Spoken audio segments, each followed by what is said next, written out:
Good morning everyone. स्वागत है आपका टारगेट सेमेस्टर के यूट्यूब चैनल पे।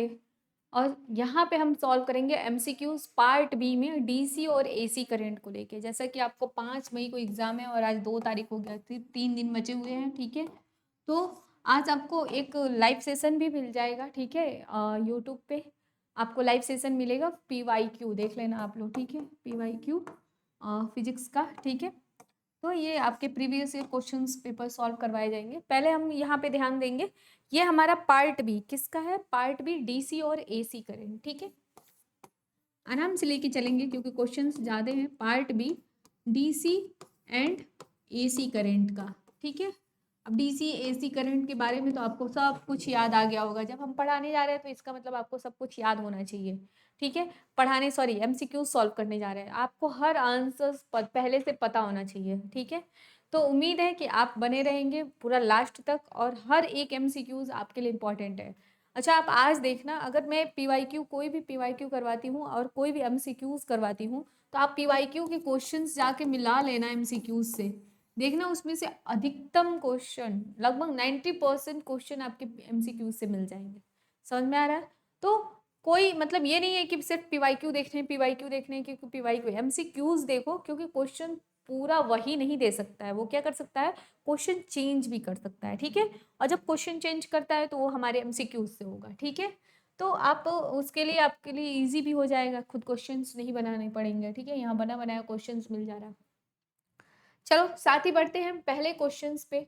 क्वेश्चन सीरीज में पढ़ रहे हैं पहले क्वेश्चन में। ठीक है, लिखा है अ बैलिस्टिक गल्वानोमीटर मेजर्स। ठीक है, एक बैलिस्टिक गल्वानोमीटर क्या मापता है? ठीक है, तो जो बैलिस्टिक गल्वानोमीटर है ना, वो हमेशा किसको मापता है? चार्ज को। किसको? चार्ज को। ठीक है, जो चार्ज का मेजरमेंट है, इंक्रीमेंट या फिर उस जब चार्ज वहां से स्टेडी स्टेट करंट तक पास होता है, ठीक है, थ्रू द गल्वानोमीटर, जो गल्वानोमीटर होता है उसके थ्रू से। ठीक है, उसी को क्या करता है? ये मेजर करता है। समझ में आ रहा है?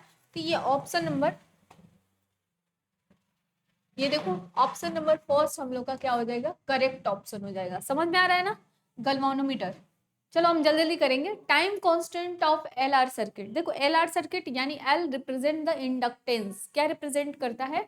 इंडक्टेंस को रिप्रेजेंट करता है। एल क्या होता है? इंडक्टेंस। ठीक है, आर क्या होता है हमारा? रेजिस्टेंस। क्या होता है? Resistance. Is it clear?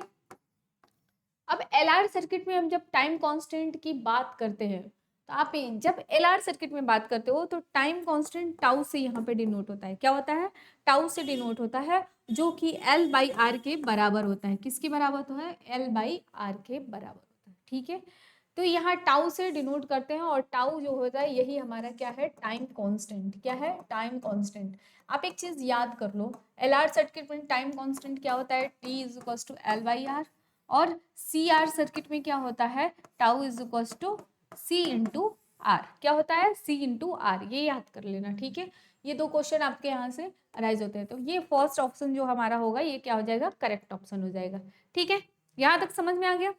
Okay, बढ़ते नेक्स्ट क्वेश्चन की तरफ। A resistance R, inductance L is joined to a battery of EMF volt. The value of steady current in the circuit is okay. बोला है कि अब देखो एक ऐसा रेजिस्टेंस है, इंडक्टेंस है, जो क्या किया गया है, मान लो ये रेजिस्टेंस है, फिर ये क्या है? इंडक्टेंस है। ठीक है, और इसको यहाँ से एक बैटरी से ज्वाइन कर दिया गया है। क्लियर?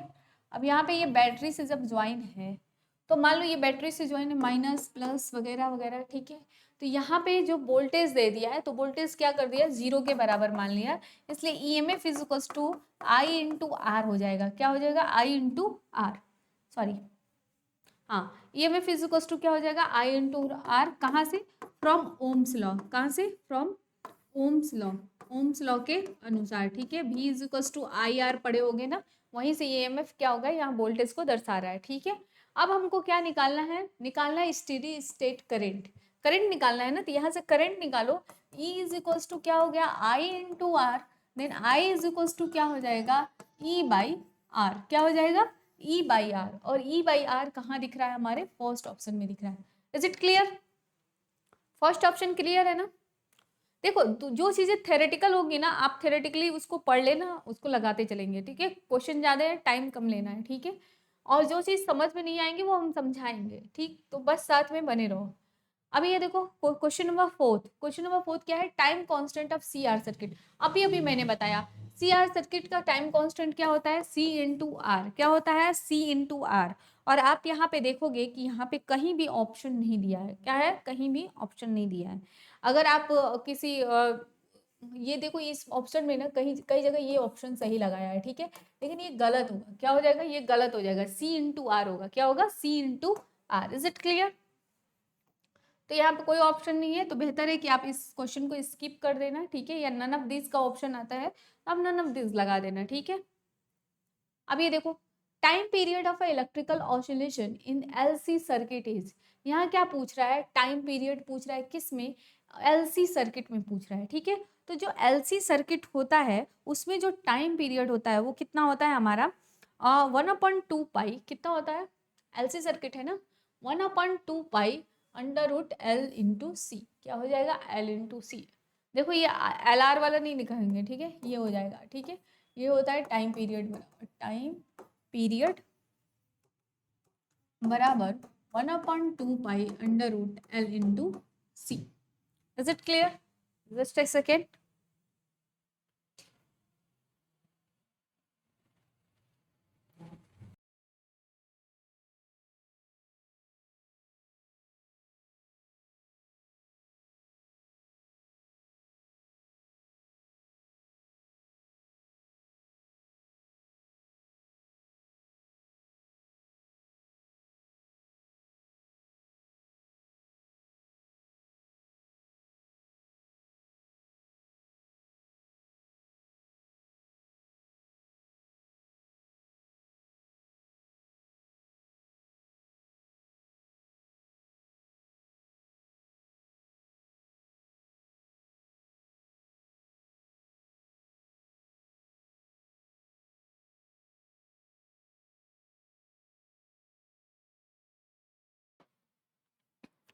अभी देखो ये फिफ्थ वाला फिर से समझा रही हूँ, आवाज नहीं आ रही होगी आप लोग को, ठीक है।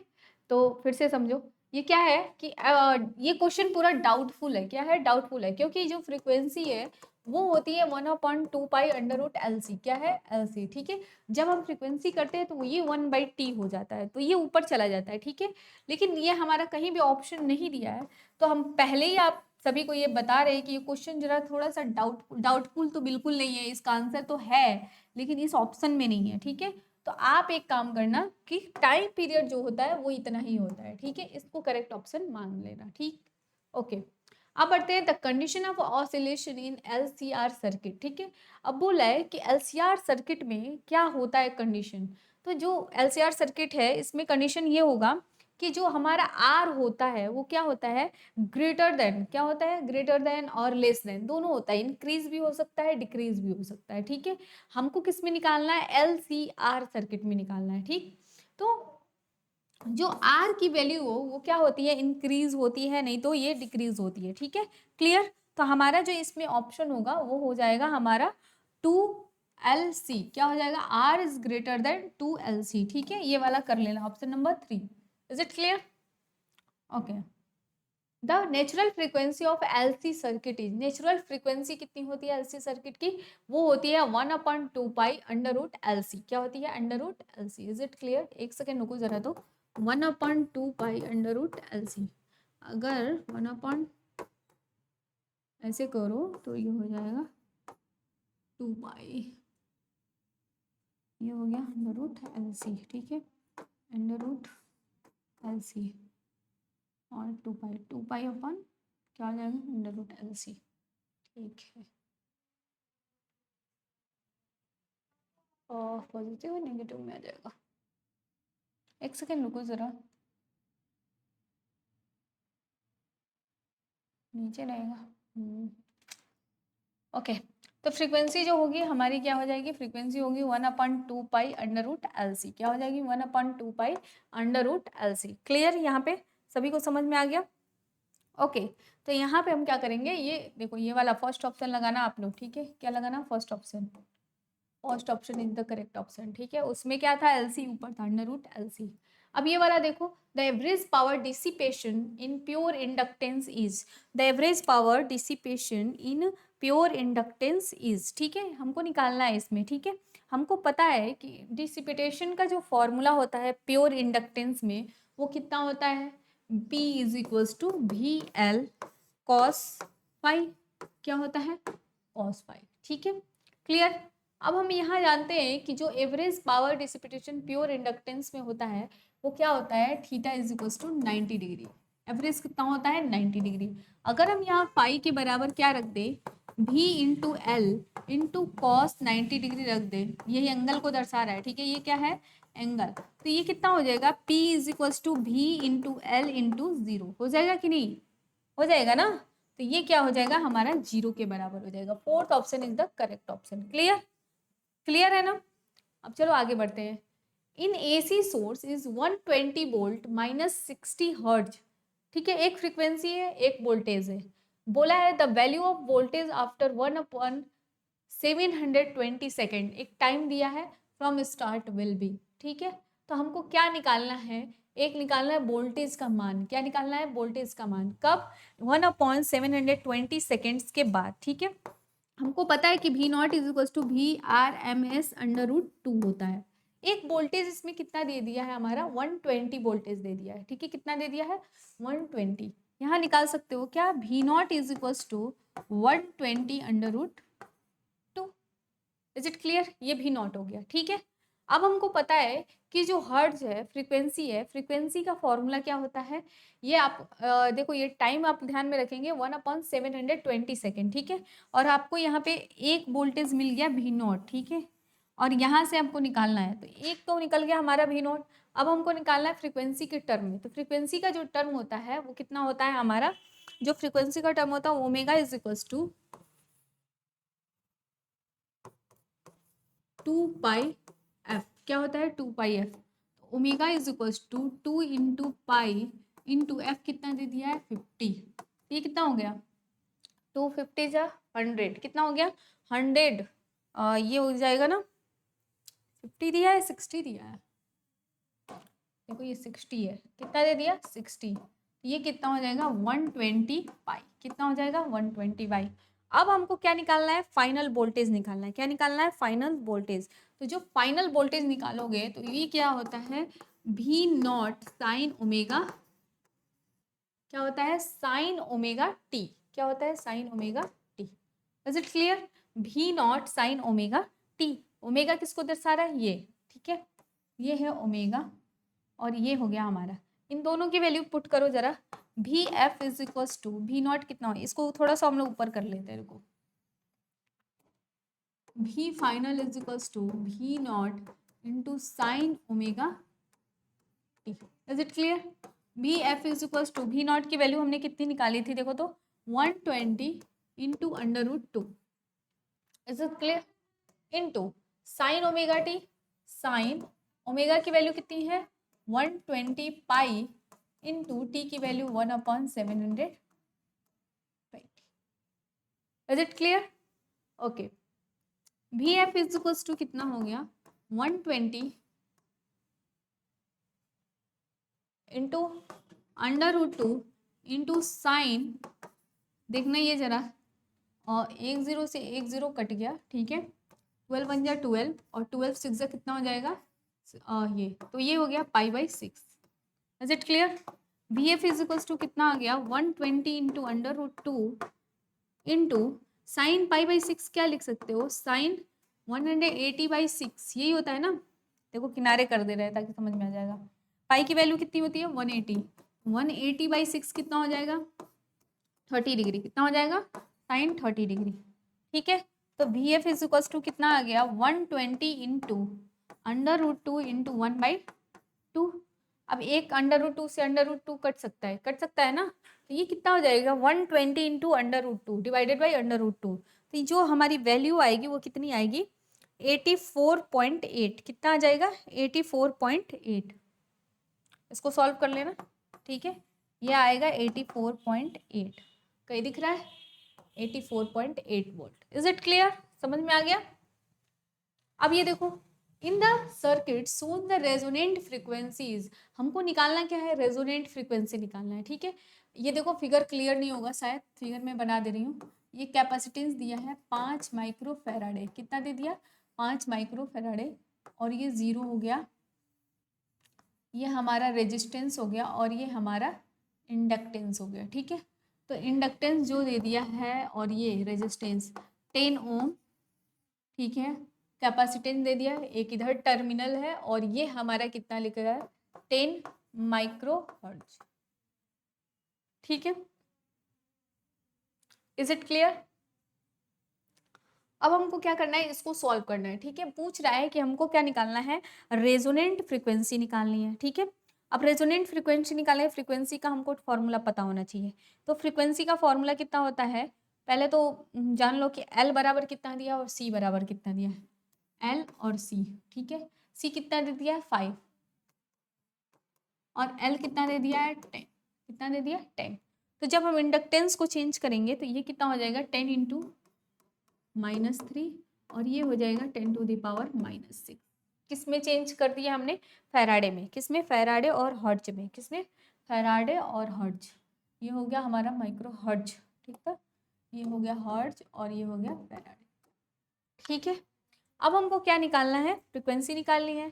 तो F naught is equals to क्या होता है, resonant frequency omega upon 2 pi, कितना होता है, ओमेगा नॉट अपन 2 पाई, ठीक है। तो ओमेगा नॉट निकालने के लिए हम क्या करेंगे, ओमेगा नॉट अपन 2 पाई, ठीक है। Omega not is equals to होता है 1 upon under root L into C, ठीक है।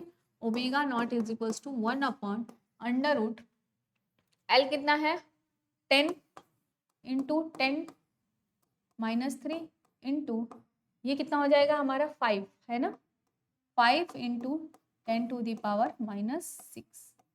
इज इट क्लियर, क्लियर ना।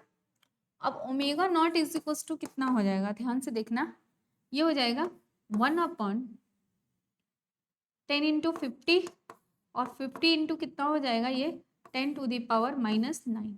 Clear, okay. Omega not is equals to 1 upon, ये अंडर रूट में लिख लेना, 50 इंटू अंडर रूट 9, ठीक है, 10 इंटू, अब यहाँ पे इसकी वैल्यू ला के रख दो, ठीक है। ये कितनी हो जाएगी देखो तो, 1 upon 2 pi under root 50 into 10 to the power -9। Clear, जब इसकी वैल्यू निकालोगे तो कितनी हो जाएगी देखो तो, 2 पाई है ना, 1 अपॉन 2 पाई, अरे भैया ये कैसे आया, इसको इसको अपॉन कर दिया है, 1 अपॉन 2 पाई, 2 पाई जब नीचे गया, इसको ऐसे किया, 2 पाई नीचे गया तो इसमें मल्टीप्लाई हो गया, ठीक है। अब ये 2 पाई हो गया, इसको करो, कितना हो जाएगा, under root 5 into 10 to the power -3, इसको निकाल लो -3, ठीक है,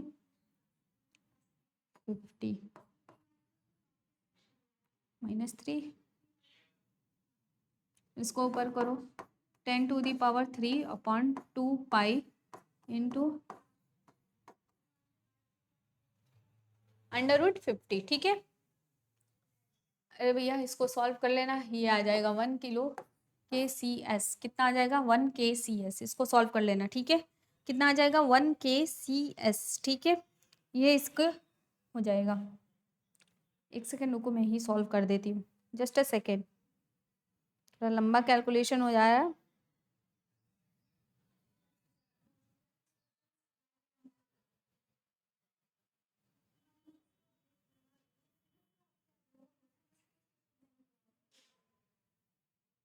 सेवन पॉइंट जीरो सेवन कितना है, 7.07, 10 to the power 3 upon 2 pi into इसका वैल्यू हो जाएगा 7.07, कितना हो जाएगा 2 पाई इंटू 0.07। अब इसको कर लो आप लोग, हम लोग इसको कर ही लेते हैं, ठीक है। 10 टू द पावर 3 यानी 1000, क्या हो जाएगा 1000 divided by 2 divided by 180, okay, जितना भी आया डिवाइडेड बाई 7.07, 0.39, कितना आया 0.39, 1 KCS के बराबर आ जाएगा अप्रॉक्सीमेटली, ठीक है। तो ये आप लोग सॉल्व कर लेना, okay. The band width of the series resonant circuit is, band with कितना होता है हमारे सीरीज रेजोनेंट सर्किट का, कितना होता है हमारा R/2πRL, कितना होता है 2πL, क्या होता है R/2πL बैंड विथ होता है, ठीक है, ये आप लोग देख लेंगे कितना होता है R/2πL। Is it clear? ये कैसे आएगा पता है आप लोग को? हमको पता है कि ओमेगा एल, ठीक है, और एक होता है ओमेगा, मान लो कि हम मान लेते हैं ओमेगा 2 माइनस ओमेगा 1, ठीक है, ओमेगा 2 माइनस ओमेगा 1 कितना होता है R/L, ठीक है। फ्रीक्वेंसी कितनी होती है फाइनल माइनस इनिशियल, ये होती है R/2πL, कितनी होती है R/2πL। और जो बैंडविथ होता है वो कितना होता है, ये आप लोग याद कर लो R/2πL, कितनी होती है R/2πL, ठीक है। बैंडविथ इज इक्वल टू होता है F/Q, ठीक है, तो ये हो जाएगा आपका 2πL। ओके, यहाँ पे देखो the bandwidth of the parallel resonant circuit is, अभी मैंने ये आपको बताया कितना होता है F/, ये ठीक है, फंक्शन दिख रहा है ना, इतना ही होता है F/Q। क्लियर? यहाँ तक समझ में आ गया ना?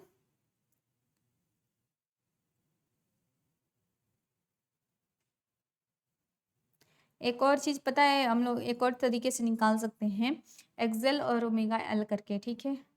हमको क्या निकालनी है, फ्रीक्वेंसी निकालनी थी, बैंडविथ निकालनी थी, बैंडविथ, ओके सही है, चलो ठीक है, ये निकाल लेना, ठीक है। ये देखो ये डुअल है, ये क्या है डुअल।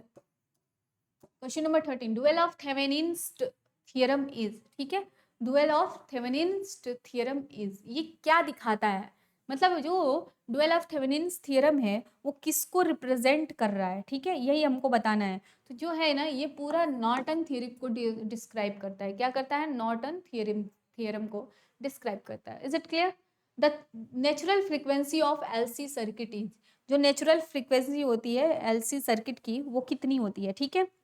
तो हम लोग लिख लेते हैं XL is equal to XC, ठीक है। तो ये क्या हो जाता है हमारा XL बराबर कितना होता है बताओ तो जरा, मुझे याद नहीं आ रहा है, तो 2πFL ये होता है 1/2πFC ये होता है, ठीक है। हमको निकालना क्या है, नेचुरल फ्रिक्वेंसी निकालनी है, ठीक है। तो F/F, ठीक है, इसको कर लो, F इधर गया तो क्या हो जाएगा, क्रॉस मल्टीप्लीकेशन कर लो ऐसे ऐसे करके, ठीक है।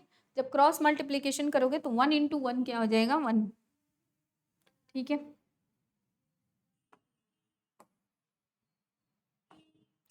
ये कितना हो जाएगा, इसको नीचे ला दो और F ऊपर ले जाओ, ये हो जाएगा F²। देखो इसको बड़े में कर लेते हैं, रुको, कितना दिया है हमारा XL is equal to XC, ठीक है। अब निकालो 2πFL is equal to 1/2πFC, क्या हो जाएगा FC, ठीक है।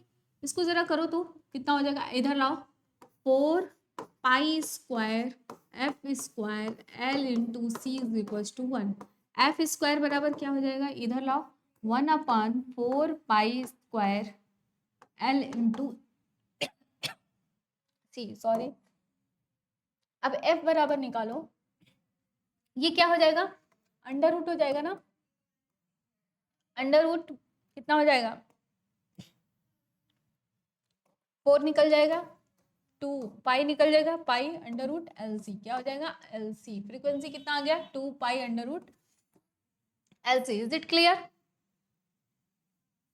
Okay, the potential difference V and current I flowing through an instrument in AC circuit are given V is equals to 5 cos omega t volt और I is equals to sin omega t ampere. The power dissipated in the instrument is, कितना दे दिया, power dissipated in the instrument is, clear. तो हमको पता है कि V is equals to और I इज इक्वल्स टू क्या होता है 5/√2A और ये होता है 2/√2A। Is it clear? ये होता है ना 5/2,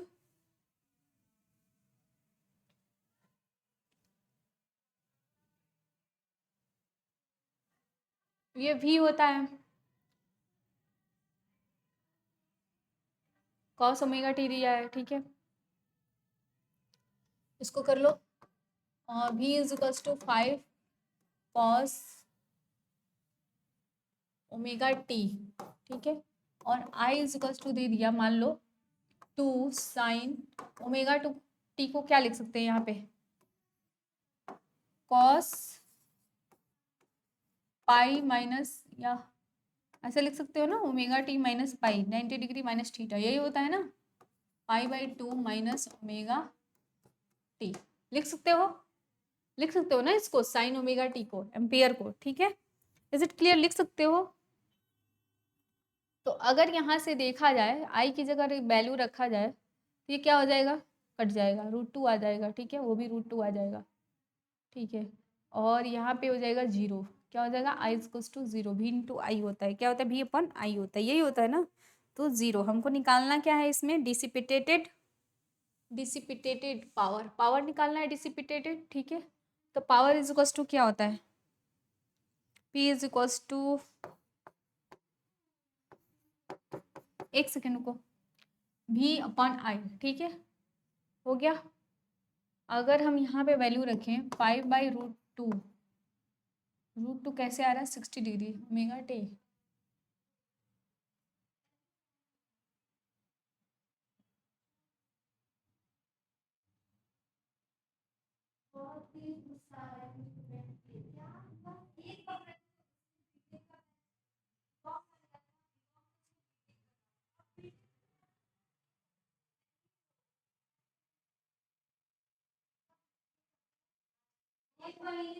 एक सेकेंड रुको, जो पोटेंशियल डिफरेंस निकालना है ना, पोटेंशियल डिफरेंस निकालना है, पोटेंशियल डिफरेंस कितना होता है,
तो यहाँ पे ये क्या है, हमारा इंडक्टेंस है और ये क्या है, कैपेसिटेंस है। ठीक है, हमको निकालना क्या है, एंगुलर फ्रिक्वेंसी।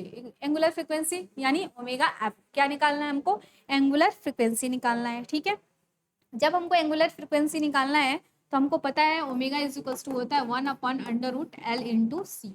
ठीक है, यहाँ निकालो, omega is equal to 1/√L की वैल्यू 0.5 हर्ट्ज है ना, देखो तो 0.5 into 8 into 10⁻⁻6। Is it clear? इसको करो, 1/40 हो जाएगा ना, √40 ये। ठीक है, ओके, तो ये हो जाएगा 4.0। ठीक है, 4.0 इंटू 10⁻⁻6। इसको कर लो आप लोग, इसको चेंज कर सकते हो क्या, इसको जब चेंज करोगे तो इसको लिख सकते हो 10⁻3 से। ठीक है, मल्टीप्लाई कर सकते हो, तो ये हो जाएगा 4000। कितना हो जाएगा, 4000। ठीक है, इंटू 10⁻, एक काम करो, इसको 2 से मल्टीप्लाई करो, ये हो जाएगा 400 और इंटू 10⁻⁻4 अंडर। ठीक है, अब ये बाहर आएगा तो ये हो जाएगा 1/20 इंटू 10⁻⁻2। जब ये ऊपर जाएगा तो क्या हो जाएगा, 1/20 इंटू 10⁻2 यानी 100 डिवाइडेड बाई 20। कितना आ गया, 5। तो ये 500 हर्ट्ज। इसको हर्ट्ज में फिर से चेंज कर लेना आप लोग, ये कितना हो जाएगा, 500 हर्ट्ज के बराबर हो जाएगा। ठीक है, 10⁻³ होता है ना, 5000 कितना हो जाएगा, 5000। ठीक है, इज इट क्लियर? ठीक है, तो यही आपका ये मतलब थोड़ा सा हम लोग रोकते हैं 26 क्वेश्चन नंबर पे। आगे के क्वेश्चन हम मिलेंगे नेक्स्ट लेक्चर में ले लेते हैं आप, लेकिन MCQs आप देखिएगा जरूर। ठीक है, आज के लिए बस इतना, थैंक यू।